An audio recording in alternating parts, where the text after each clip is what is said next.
Hey, everybody. Welcome to Business Insights. And I am super excited today because we are going to talk with Carly about how to grow your business, how to blow it up, and do it through using social media, using relevant content, and branding yourself as an expert while still having fun. So I'm going to kick it over to her here in just a moment here. But first, let me cue that intro.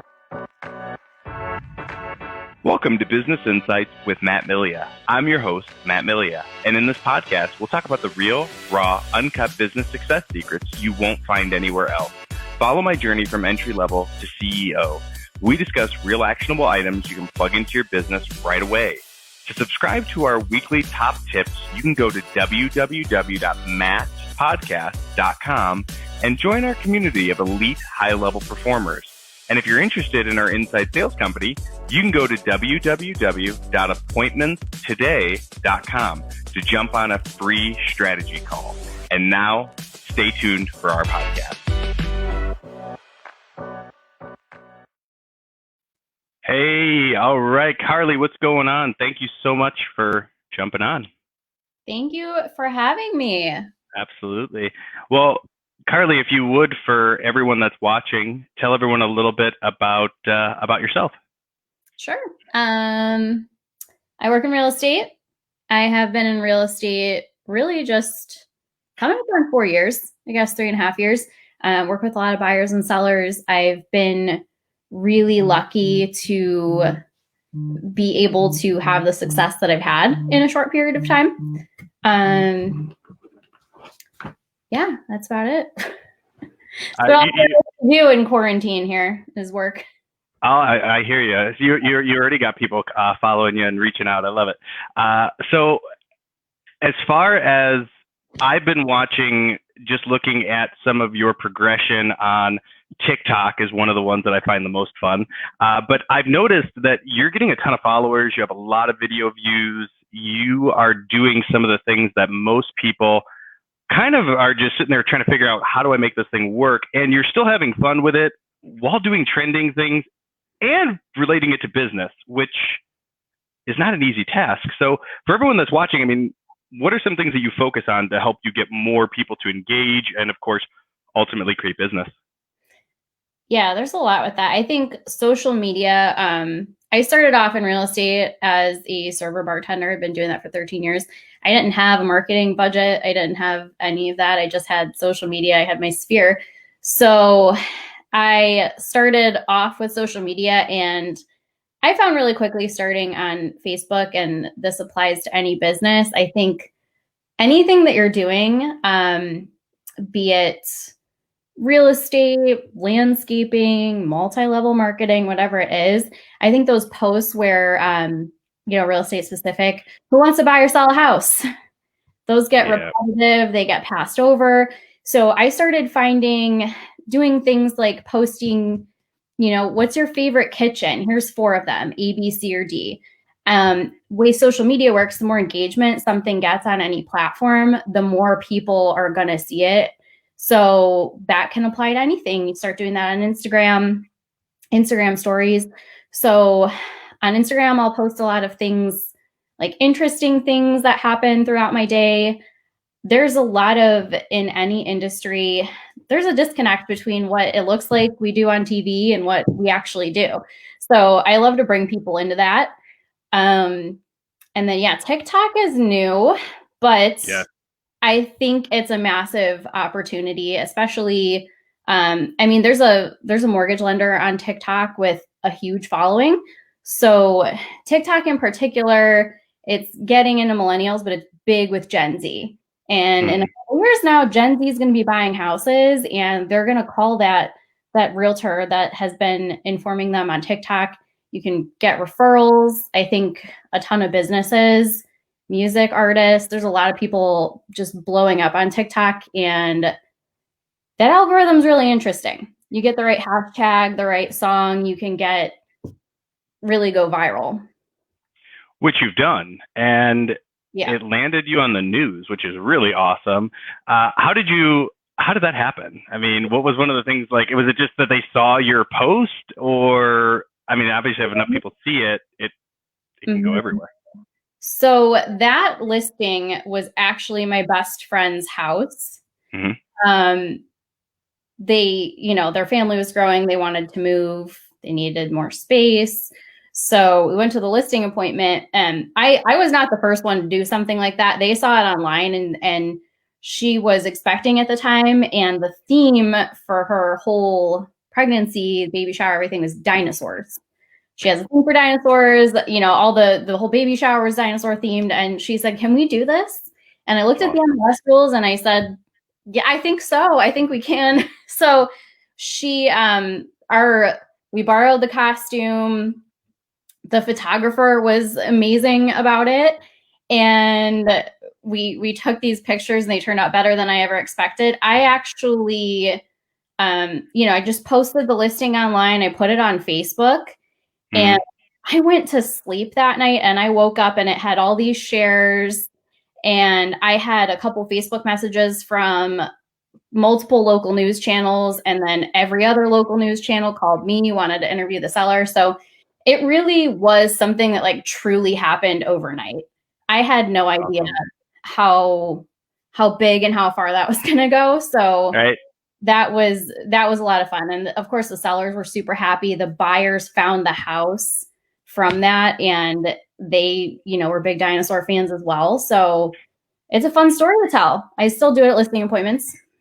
That's awesome. It's funny too, because so many folks, you brought up a really good point about people get so sick and tired of, hey, do you want to sell a house? Hey, the market's hot. Hey, and if you're going to run an ad and you're targeting and you're paying for like a specific audience, totally get it. You can do really well with that. But if you're just putting that out there as an organic post and hoping that it's going to blow up and people are going to engage with it, you have to entertain people. I mean, I think that's the biggest thing. And the one thing with your TikToks too, it's really funny. There was one video that I liked the most, which was you had something in there where what clients think that I do, or what my friends think I do, what I actually do. And I mean, that in itself, there's just those little things that really make a huge difference when you're trying to tie everybody in. Have you seen referrals from social media? All the time. I get a lot of, even people like that I've known through various points in my life, serving, high school, anything. Sometimes people I haven't really seen in years will refer people to me. And I think a huge piece of that is because I keep it top of mind.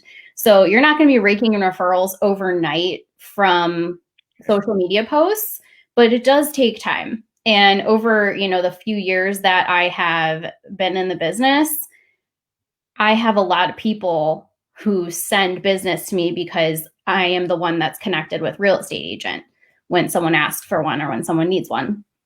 So, and then there's organic referrals as well from past clients. And you brought up too about Gen Z being, starting to buy houses, where I think TikTok really is TikTok, Instagram, Snapchat, Facebook. I've noticed is still it seems like everyone has it for the most part. Older, I don't want to use the word older, but it is an older generation because it's been around longer.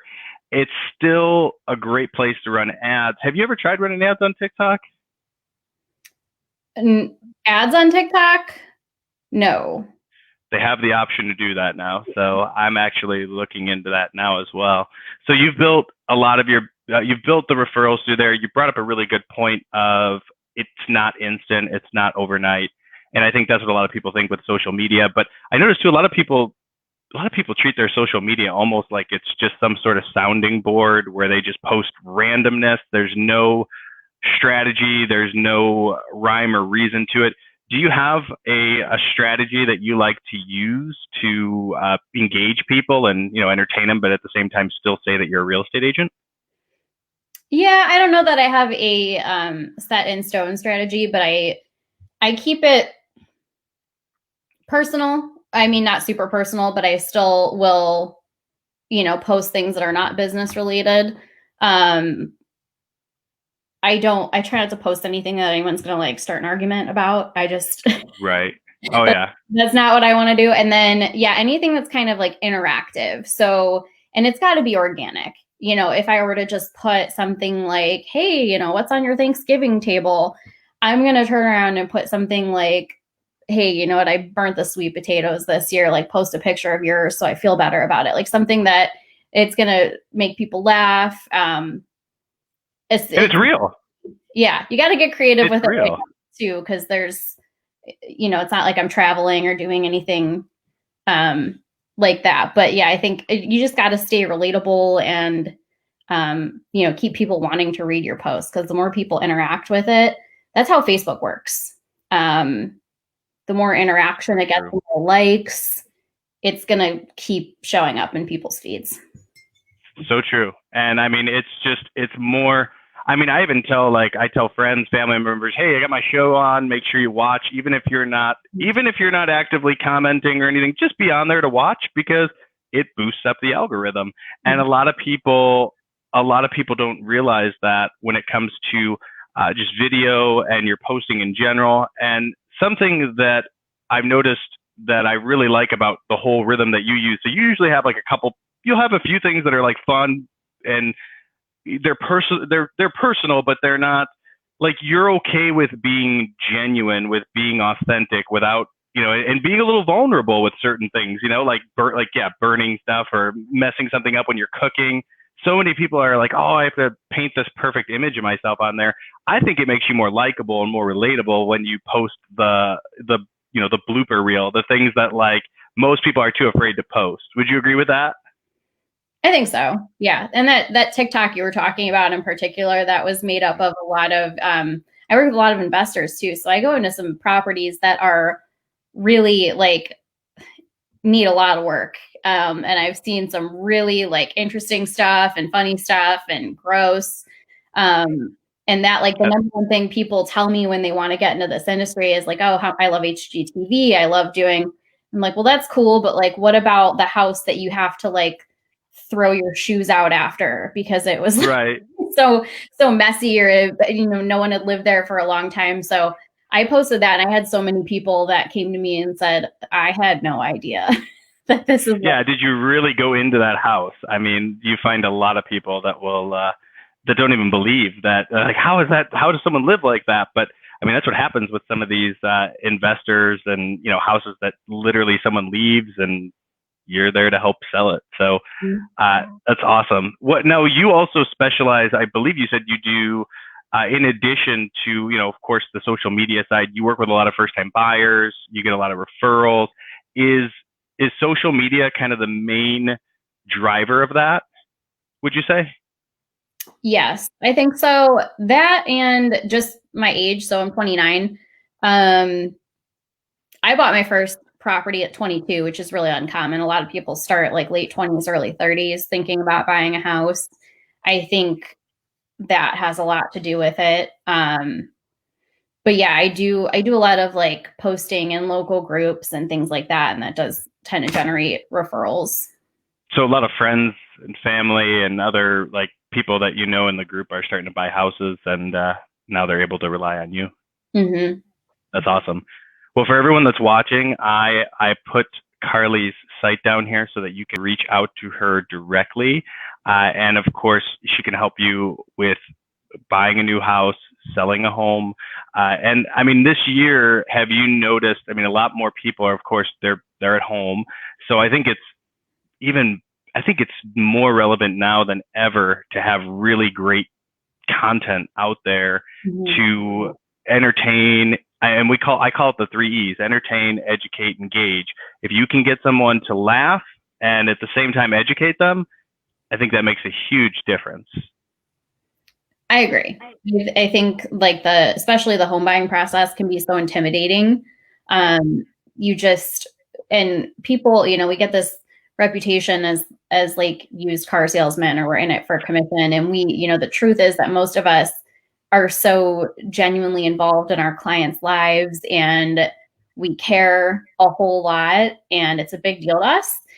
And I think bringing everyone into that, I don't know. It just helps me. I always tell them I'm going to be honest and I'm going to tell you what the next step is, but there's, contingent the word contingent. A lot of people don't know what that is. It's Mm-hmm. really typically only used in real estate. So Right. I post definitions of stuff all the time instead of just going to the client saying, it's contingent. I realize in the back of their mind, they might be like, I don't know what that means. Right. Well, it's contingent, so it's already under contract. Someone accepted an offer. So we have to kind of think about from their perspective. Is now a good time to buy a house, would you say? Yes. Well, so I kind of call it the Hunger Games right now for real estate. It's a perfect storm. So they say buyer's market and seller's market. In some ways, it's both right now. For the buyers, the rates are fantastic. They're lower than they've been in 15 or so years. So money is cheap. The rate is the biggest factor in your payment. So the rates are saving people a ton of money on their loan, the overall life of their loan, the monthly payment. But on the flip side of that, we're so low inventory because a lot of sellers are waiting. We're just low inventory in general. So for sellers, it's great because they're getting top dollar. For buyers, it's great because they're getting a great rate, but it's very, very competitive. So there's a lot of multiple offer situations, and we really need to get creative to get an offer accepted. I noticed that because I started looking at houses, and what I found, there are some amazing houses out there right now, but there's not anywhere near what there normally is. But the home prices, we looked up our house, and I mean, it's skyrocketed from when we bought it. I mean, went up like $60,000 or $70,000 in value, and I was blown away by that. And we've only been here for a little over 4 years, so it's crazy to see that kind of appreciation. I've never seen anything like that before. So it's definitely a good time. And for everyone that's watching, see sablotny.russellrealty.com. And with rates being where they're at, I mean, that is a pretty huge difference. Because I remember I was selling mortgages, it's like 6%, 7%. And we were refinancing people down from 9 and 10%. It's just absolutely insane with where it's at now. Where are they at now? Like 3? In the 3s, I think, something like that. Yeah, I mean, so a lot of investor products are in like the mid 3s, but I have buyers that recently locked in at 2.6. Wow, that's crazy. Yeah, I mean, it's going to vary a little bit depending on your credit, but yeah, 2.8, 3.2, those are really common and reasonable. That's awesome. Well, for everyone here that's watching and anyone that wants to get a hold of you, what is the best way to reach out to you? Email is great. Call or text is fine. My personal cell phone is also my work phone. That's just how I do things. But yeah, anything. Now I get a lot of calls, so sometimes I have to call people back, but I always do. So email's a great way to start. Perfect. All right. Well, to close everything out, guys, now is a great time to buy a house. Be creative with be really creative with what you're putting out there. The old, I just sold this house, or, with the sign in the yard. I'm not saying it doesn't work, but I think that, have you ever interviewed your people, by the way? Have you ever done that before? People that you've helped sell a house? Maybe to a point. I applied for something last year and had a video interview with a client. Okay. But yeah. It's a really good way to get more people to you still keep it business related, but people see you and they engage with you. They learn a little bit about you, and at the same time, it keeps them educated and engaged. I just see all these posts where, now's a good time to sell. I guess it's really played out, but it's good to post. It's better to post something than to not post anything at all. But definitely follow what Carly's doing. She is doing an awesome job. So Carly, thank you so much for jumping on. And do you have anything you want to close out with? I don't think so. Stay safe, everyone. Healthy and creative. Awesome. Yes, and we have all the time in the world to do it now. So, everyone, thanks for tuning in. Thanks for watching, and we will see you on the next one.